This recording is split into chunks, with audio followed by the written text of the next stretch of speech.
Magandang araw mga ka-co-op, I am Teacher Jen and welcome sa last episode ng ating bookkeeping tutorial. Sa mga nakaraan po nating mga video tutorial ay naunawaan po natin kung gaano kahalaga ang bookkeeping sa ating organisasyon. Ipinakilala rin po sa atin ang mga pangunahing konsepto at terminolohiya na madalas po natin ginagamit sa pagtatala po ng mga transaksyon ng araw-araw nating operasyon. At itinuro rin po sa atin ang buong proseso ng pagre-records nito. Mula po sa journal, ledgers, paggawa po ng trial balance, paggawa ng adjustment, at pagsasara po ng mga temporary accounts, hanggang sa paggawa po ng financial statements na siya pong kailangan ng ating organisasyon o ng ating kooperatiba upang malaman ang financial status nito.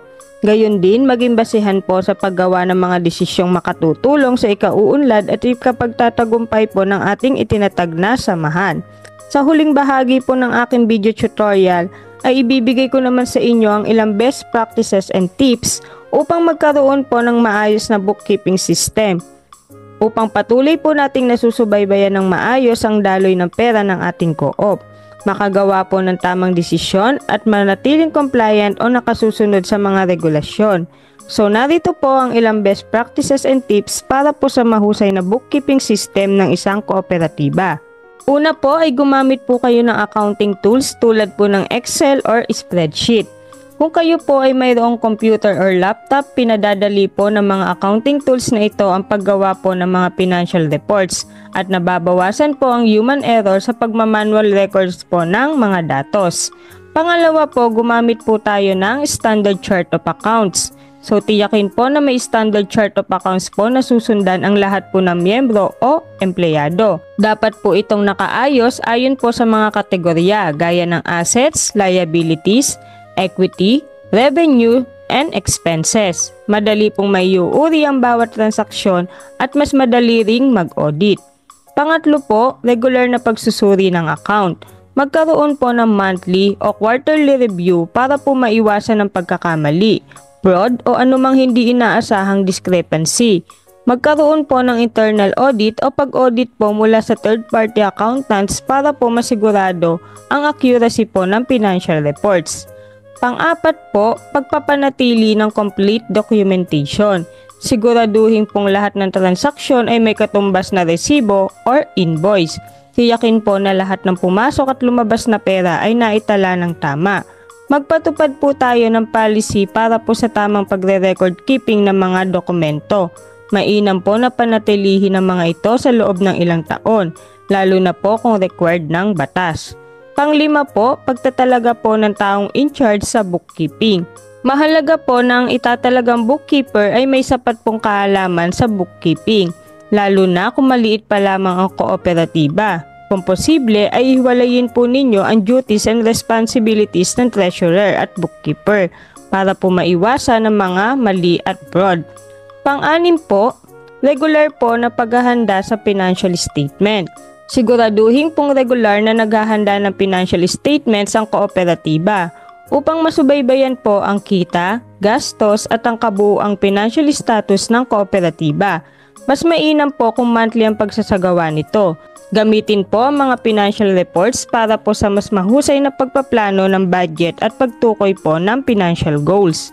Pang-pito, backup ng data. So regular po natin gawin ang pagbabackup ng data o pagsisave po ng maraming kopya upang matiyak po na hindi ito mawawala.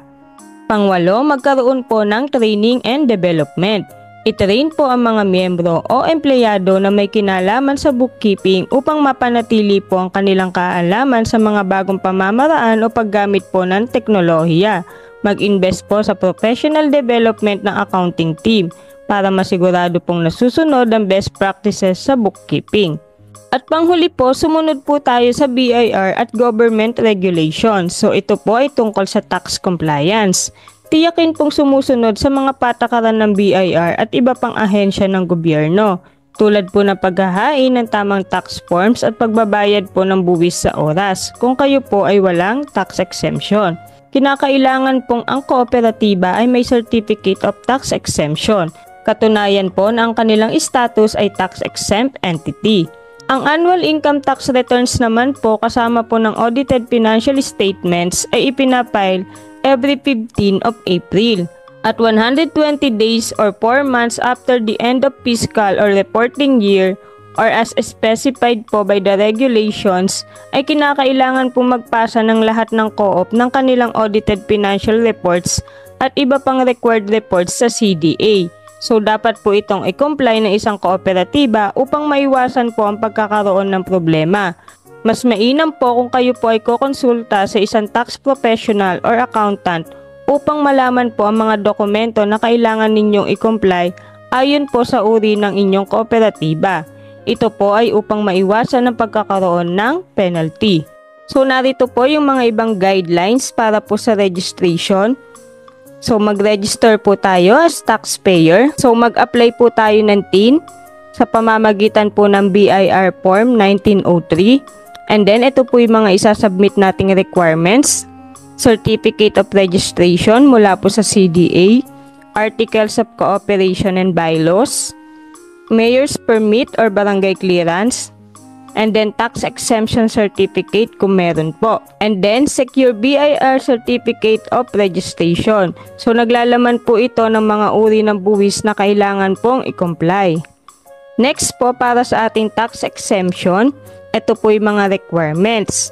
Certificate of Good Standing mula po sa CDA, Financial Statements, Certificate of Tax Exemption Application, ito po yung BIR Form 1928, and then submit to BIR. Isumite po ito sa Revenue District Office o yung RDO po na inyong kinabibilangan. And to maintain the tax exemption status, limit operations to cooperative activities. So kung ano po yung uri ng kooperatiba na binuo ninyo, yun lang po yung magiging limit ng operasyon ninyo.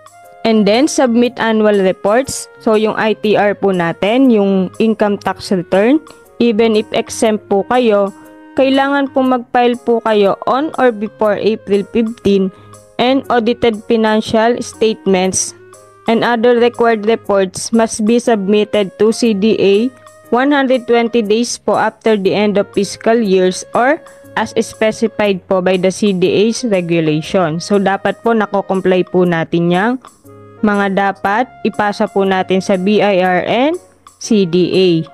Next, kung kayo po ay may mga empleyado, kailangan nyo pong magkaroon ng employer registration. So magre-rehisto po kayo bilang employer. So para naman po sa monthly contribution, i-remit po ninyo yung contribution po ng empleyado at bahagi po ng kooperatiba sa tama pong oras. And then kailangan po magkaroon ng mayor's permit and barangay clearance.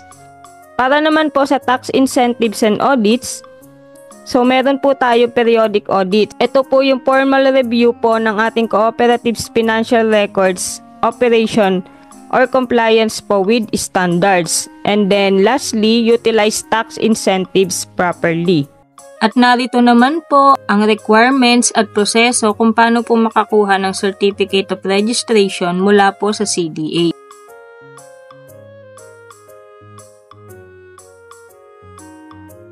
So tandaan po natin mga ka-co-op na ang pagkakaroon po ng maayos at disiplinadong bookkeeping system ay hindi lamang po makatutulong sa pagpapatakbo ng kooperatiba, kundi makatutulong din po ito sa paglago at tagumpay po nito sa hinaharap.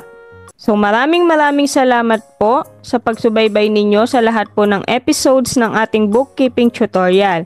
Sana po ay marami kayong natutunan at mai-apply po ninyo ito sa kanya-kanya po ninyong kooperatiba. Muli po, ako po si Teacher Jen, ang sasama po sa inyo sa paglalakbay sa mundo po ng bookkeeping. Hanggang sa muli po, paalam!